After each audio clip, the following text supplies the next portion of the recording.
Hey, everybody, and happy Friday. Welcome to the shit nobody tells you about pain. It is such an unseasonably cool day today that after a summer of heat and humidity, we're chatting from outside on my back porch today. So please excuse background noises, and I hope you don't consider this too unprofessional, but here we go. All right. This week, we're talking about trigger points. Trigger points get blamed for all kinds of pain. They're taught in school, or at least they were 10 years ago. There are a million different classes that you can take on them. And it's kind of a theory that just won't die. There are two huge books, which I own, I usually use them to prop my computer up, but these are the Trigger Point volumes 1 and 2, with all of Simon and Travell's work. And like, I mean, that's a lot of work.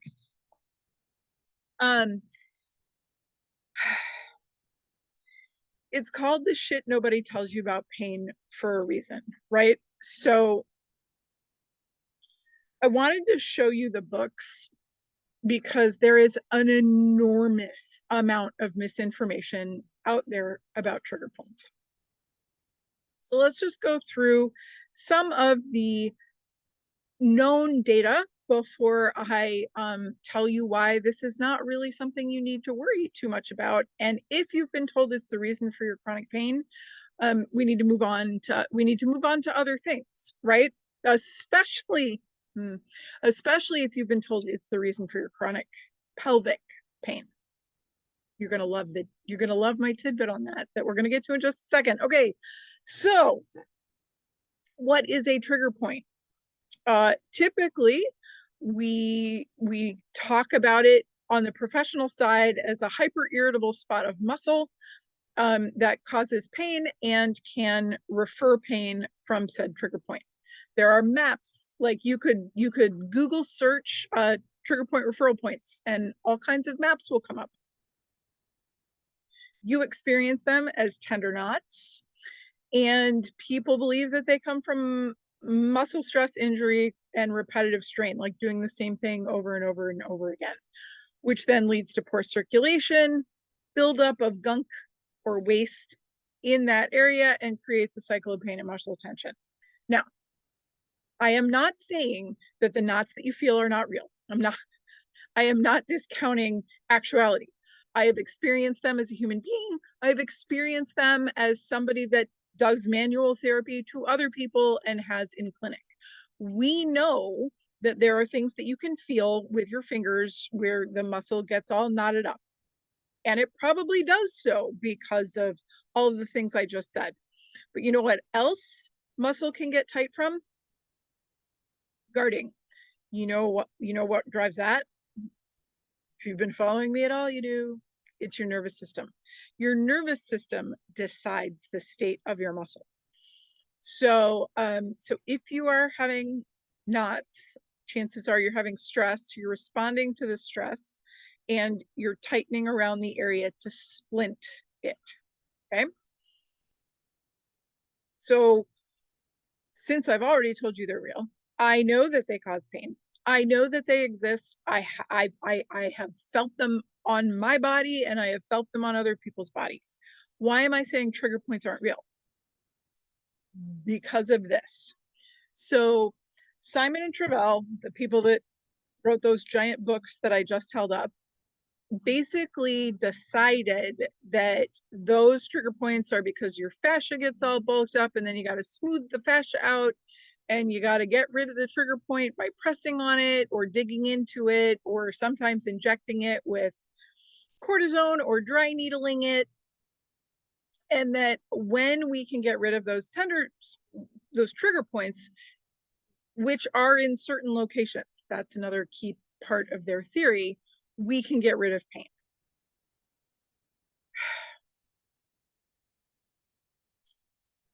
So I see this as a chicken and egg kind of thing. The generic knots that we get, are they what causes the pain, or are they because we have pain? I know this. Reducing stress and changing my movement patterns.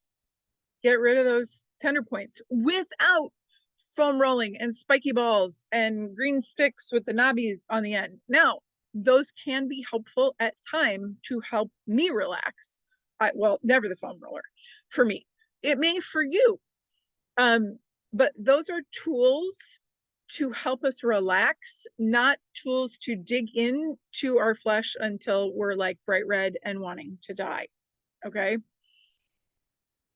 So, can manual therapy help with the knots that you have? Absolutely. If you enjoy massage therapy, if you enjoy self-massage, go for it.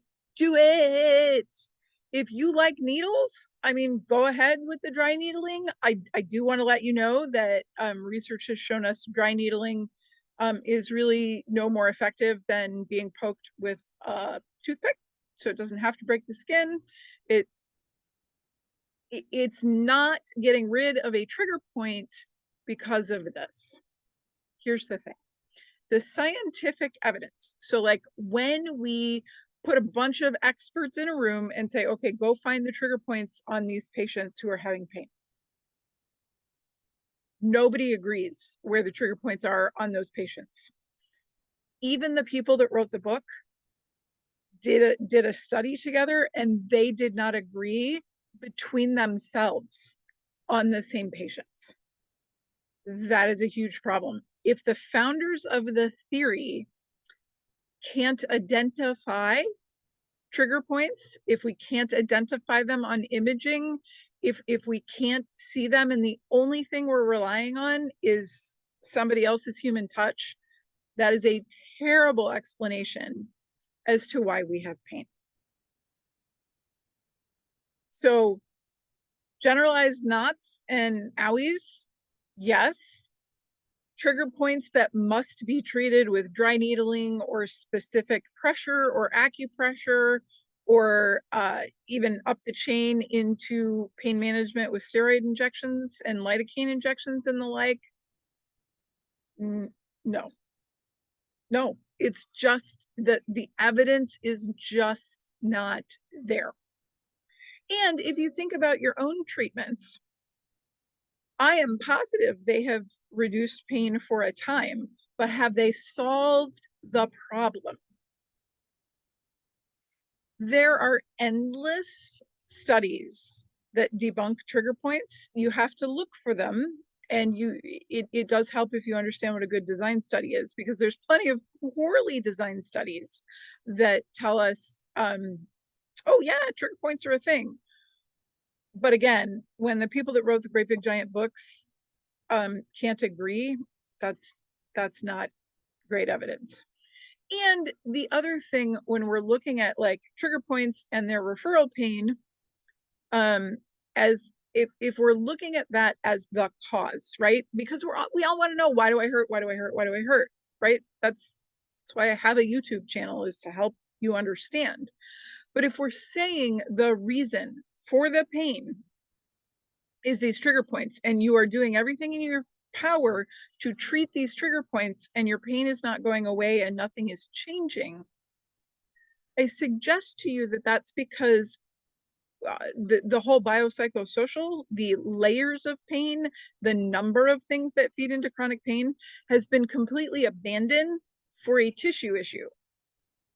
And sadly, for a tissue issue that doesn't hold water. So what do you do instead? I think that's a great question. I think that's a valid question. What do you do instead? You can keep going to physical therapy. You can keep using manual therapy when they put their hands on you and massage or manipulate, in conjunction with movement. As long as you're making more progress towards your movement goals, and that manual therapy helps you to move better, even just during that time, terrific. We know that understanding the complexity, or the richness, if you will, of chronic pain and all of the factors that are contributing to your specific pain, that empowers you to manage on your own and spend way less money on healthcare that, might not be needed. Getting psychological support, whether that is a positive support group, whether that is a talk therapist that specializes in chronic pain, whether that is a tight-knit group of people around you that understand and allow you to process through your stuff. I don't care how you do it, but we know that it's important. And of course, medical interventions, because your pain is real. It's not being, I mean, it's not made up. You're not pretending. So sometimes the use of medications or nerve blocks or other medical treatments are really helpful to solve your pain. I have said in this video that dry needling is no better than being poked with toothpicks. You know what? At one point in 2012, I got some dry needling in this little spot in my leg that just would not settle down. It constantly kind of burned. It had a little bit of nerve pain all the time. One dry needling session and it was gone. Now, admittedly, if I had known then that I could poke myself with a toothpick and it would probably yield the same result, I probably would have done that. And I don't mean break the skin. I just mean poke yourself. Or if I had known like poking my skin with a needle without piercing the skin would have done the same thing, I would have done that. But the important thing is, if you enjoy the treatment that you're getting for the trigger points that the person has said you have, there's nothing wrong with that. But let's make a complete treatment plan, right? Let's write down all of the options, because quite frankly, you getting 6 to 8 hours of sleep a night is far more important to reducing your pain than whatever manual therapy you're getting for your trigger points. How about, instead of calling them trigger points, we just call them knots? And we don't blame them for like every ache and pain we've ever had. We just acknowledge that there are things that happen within our body. They're really relatively normal. Everybody has them at some point or another. And by de-stressing, you've got a much better chance of getting rid of them than by all of these painful interventions that you're using that cost you money. And in the meantime, if anybody wants my myofascial and dysfunction trigger point manual, just let me know, because right now I use it to prop up my computer so I can talk to you all. I hope that helps. You guys have a great weekend, and I will see you next week.